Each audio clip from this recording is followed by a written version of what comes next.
Praise the lord. ప్రభు అయిన యేసు నామములో అందరికీ వందనములు. యేసు మాటను ఈ కార్యక్రమాన్ని వీక్షించడానికి ప్రేమతో మిమ్మను ఆహ్వానిస్తున్నాను. ఈ దినము అపోస్తుల కార్యముల గ్రంథం 8వ అధ్యాయము మొదటి 4 వచనాలు ధ్యానించుకుందాం. ఆ కాలమందు యెరూషలేములోని సంఘమునకు గొప్ప హింస కలిగినందున అపోస్తులు తప్ప అందరూ యోదయ సమరయ దేశమంద చెదిరిపోయి భక్తిగల మనుష్యులు స్తెఫానును సమాధి చేసి అతనిని గూర్చి బహుగా ప్రలాపించిరి. సౌలైతే ఇంటింట జొచ్చి పురుషులను స్త్రీలను ఈడ్చుకుని పోయి తెరసాలలో వేయించి సంఘమును పాడు చేస్తుండెను. కాబట్టి చెదిరిపోయిన వారు సువార్త వాక్యమును ప్రకటించుతూ సంచారము చేసిరి. ప్రభునందు ప్రేమిన వాళ్ళారా, ఈ దినము ఒక భయంకరమైన విషయాన్ని మనము ధ్యానించబోతున్నాం. భక్తుడైన స్తెఫాను రాళ్ళు కొట్టబడి చంపబడిన తర్వాత యెరూషలేము అందంతటా ఉన్నటువంటి దైవ ప్రజలు, భక్తిగల ప్రజలు సంఘముగా ఏర్పడినటువంటి ఆది అపోస్తుల సంఘము అప్పటికే కొన్ని వేల మంది నమ్ముకొని ఉన్నారు. కానీ ఆ హింస కలిగినందుకు చెదిరైపోయారు. యెరూషలేము నుండి అందరూ, కొందరైతే యూదేయ ప్రదేశానికి, కొందరు సమరయ దేశమునకు చెదిరిపోయారు. అపోస్తులు మాత్రమే అక్కడ ఉన్నారు తప్ప నమ్మినటువంటి భక్తిగల క్రైస్తువులు లేక ప్రభును నమ్ముకున్న బిడ్డలు వివిధ దేశాలకు చెదిరిపోయి వారు వివిధమైన ప్రాంతంలో వారు క్రీస్తును గురించి సువార్త ప్రకటించడానికి వారు సిద్ధపడి ఉన్నారు.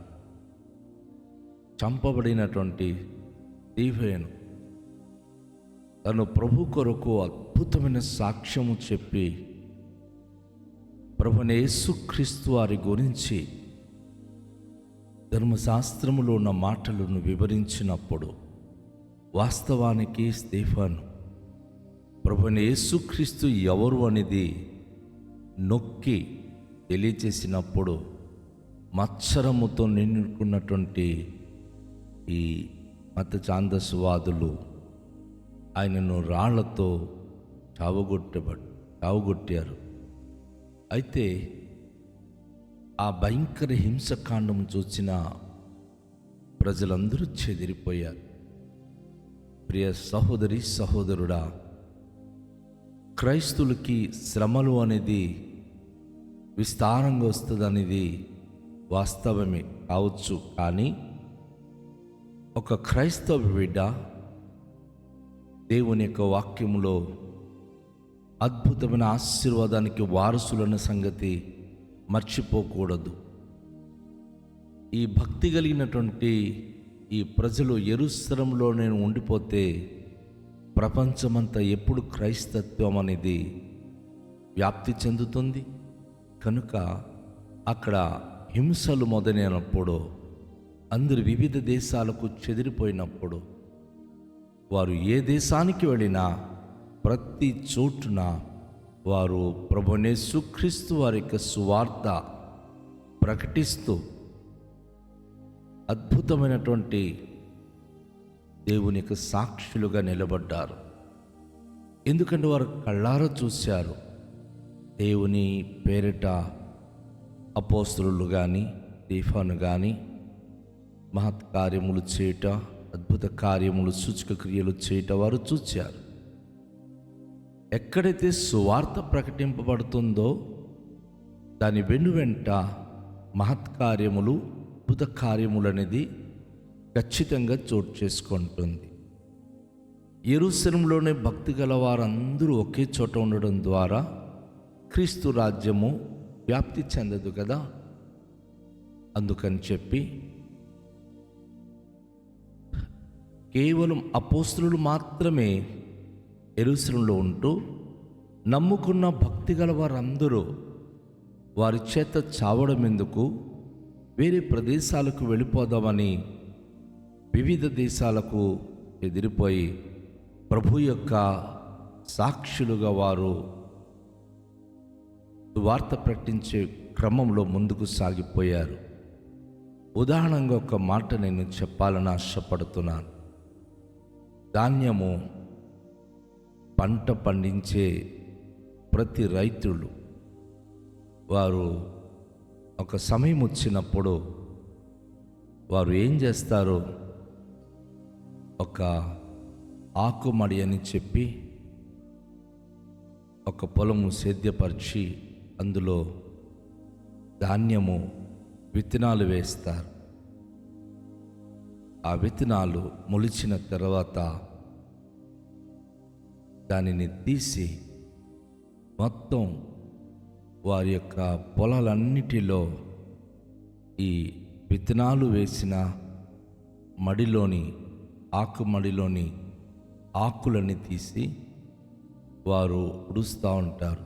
దాని ద్వారా ఒక ఆకుమడిలో ఉన్నటువంటి ఆకులు ఎన్నో పొలాలకు ఆకు సర్ది చక్కని పాడి పంటను వారు పండించడానికి ఎంతో ఉపయోగపడుతుంది. అది దుబ్బు కట్టి ఎక్కువ పంటను సమకూరుస్తుంది. ఒక క్రైస్తవుడు ఒకే చోట ఉంటే ఆయన అభివృద్ధి పొందలేడు.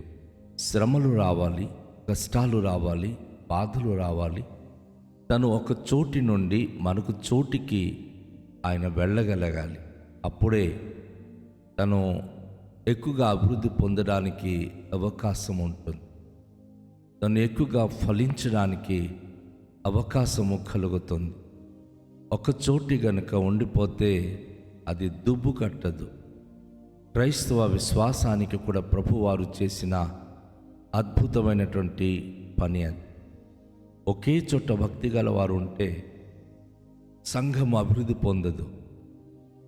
శ్రమలు అని, కష్టాలని పరిస్థితులు ఆయన తీసుకొచ్చి తన భక్తులను ఆయా ప్రదేశాలకు తరలించినప్పుడు వారు ఎక్కడుంటారో అక్కడ ప్రార్థన ద్వారా పోరాడి అభివృద్ధి చెంది దేవుని యొక్క రాజ్య వ్యాప్తి పరిచే క్రమంలో ప్రభుకు మహిమకరంగా సంఘాలు స్థాపించే అనుభూతి కలిగి ఉంటారు. అందుకే సంఘములో చాలామంది విడిపోతున్నారు.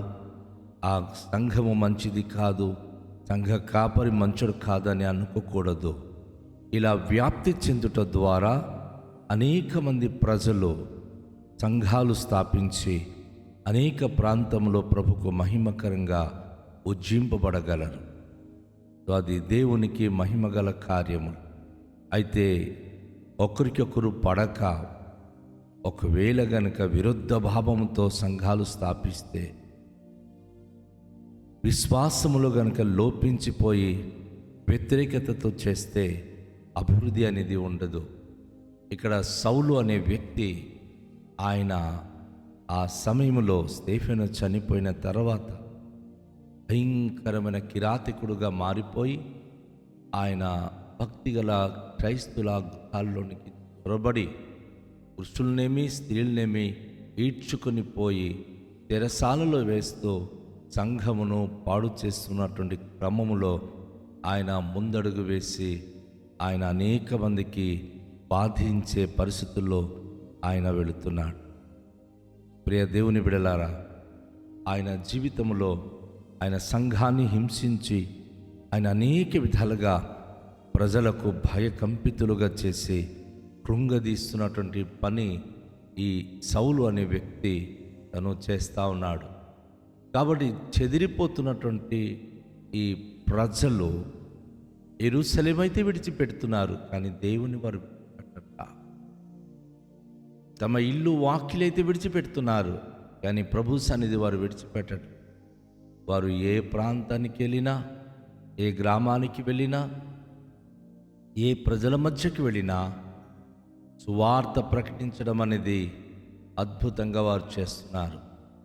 వార్త ప్రకటించి ఆ సమాచారము దేశమంతట కూడా వారు ప్రకటిస్తూ సంచారం చేయడం నేర్చుకున్నారు. దీనిని బట్టి అనేక మంది నూతనంగా ప్రభును నమ్ముతూ ఒక చోట శ్రమలు పాలు చేసి వారిని మేము ఆ ఊరు నుంచి వెంటబెట్టామని వీళ్ళు ఆనందిస్తే, ఆ ఊరు నుంచి ఎన్ని పట్టణాలకు వారు వెళ్ళిపోయారో అన్ని పట్టణాలలో సంఘాలు స్థాపించి ఈ రీతిగా ప్రపంచమంతా కూడా నేటికి క్రైస్తత్వము వ్యాప్తి చెందింది. క్రైస్తత్వాన్ని ఆర్పాలని ప్రయత్నాలు చేసిన దేవుని పరిచర్య ఆర్పాలనుకున్న వారే ఆరిపోతున్నారు. కానీ దేవుని పరిచర్య ఎప్పటికీ ఆరిపోదు. దేవుని పరిచర్య ఎప్పటికీ ఆగదు. అది దేవుని యొక్క బలమైన రాజ్యము, అది బలమైనటువంటి దేవుని యొక్క పరిచర్య ప్రతి వ్యక్తి జీవితాల్లోనికి అది అద్భుతమైనటువంటి నెమ్మది కలుగ చేస్తుంది. అనేక మంది జీవితానికి రక్షణకరమైన స్థితి అనుగ్రహిస్తుంది. దేవునికి బిడలారా, ఈ దినము హింస కలిగినటువంటి ప్రతి చోట గమనించాలి, అహింసయే పరమధర్మమని మన దేశంలో కూడాను బైబిల్ పట్టుకున్న మహాత్మా గాంధీ ఆయన బోధించారు. అవును, ఎక్కడ కూడాను హింస ద్వారా ఏదో జయిస్తామంటాం కాదు, కానీ సమాధానం కలిగి ఉన్నవాడి సమస్తాన్ని గెలవగలడు. కనుక ప్రతి కుటుంబములో దేవుని సమాధానము ఉండాలి. దేవునికి వ్యతిరేకంగా జీవించే ప్రతి వ్యక్తి దేవుని చేత పట్టబడి రక్షణ పొందుకోవాలి. ఇది దేవుని సంకల్పం. కనుక రండి, తలలుంచుకొని దేవునిలో మనము ప్రార్థన చేద్దాం. దయగల తండ్రి, మీకు వందనాలు. ఈ దినము మీ పరిశుద్ధ లేఖన భాగములో నుండి శ్రమలు వచ్చినప్పుడు, హింసలు వచ్చినప్పుడు మమ్మను ఏ రీతిగా అభివృద్ధి పరుచుతున్నారు, ఏ రీతిగా మమ్మలను ప్రభు క్షేమాభివృద్ధి కలుగ చేస్తున్నారో మేము విన్నాం. ప్రతి బిడలు ప్రభు ఇట్టి ఆత్మీయత స్థితిలో క్షేమాభివృద్ధి పొందే భాగ్యము అనుగ్రహించండి. మీ యొక్క కృప, మీ కరుణ, మీ కటాక్షము దయచేయండి. శ్రమల మధ్య ప్రభు నేను ఏ ఒక్కరు నలిగిపోకుండా శ్రమను సహించి మీతో సమాధాన స్థితి కలిగి ప్రభు వారు వృద్ధి పొందుతూ అనేక ప్రాంతంలో మీ మహోన్నత నామాన్ని క్షమాభివృద్ధి పరిచే భాగ్యం నిమ్మని ఈరోజు వాక్యం విన్న ప్రతి బిడలకు ఆత్మీయంగా బలపరచుమని యేసు నామములో ప్రార్థిస్తున్నాము తండ్రి. ఆమేన్. అందరికీ షాలోం. ప్రభు మనలను దీవించునుగాక.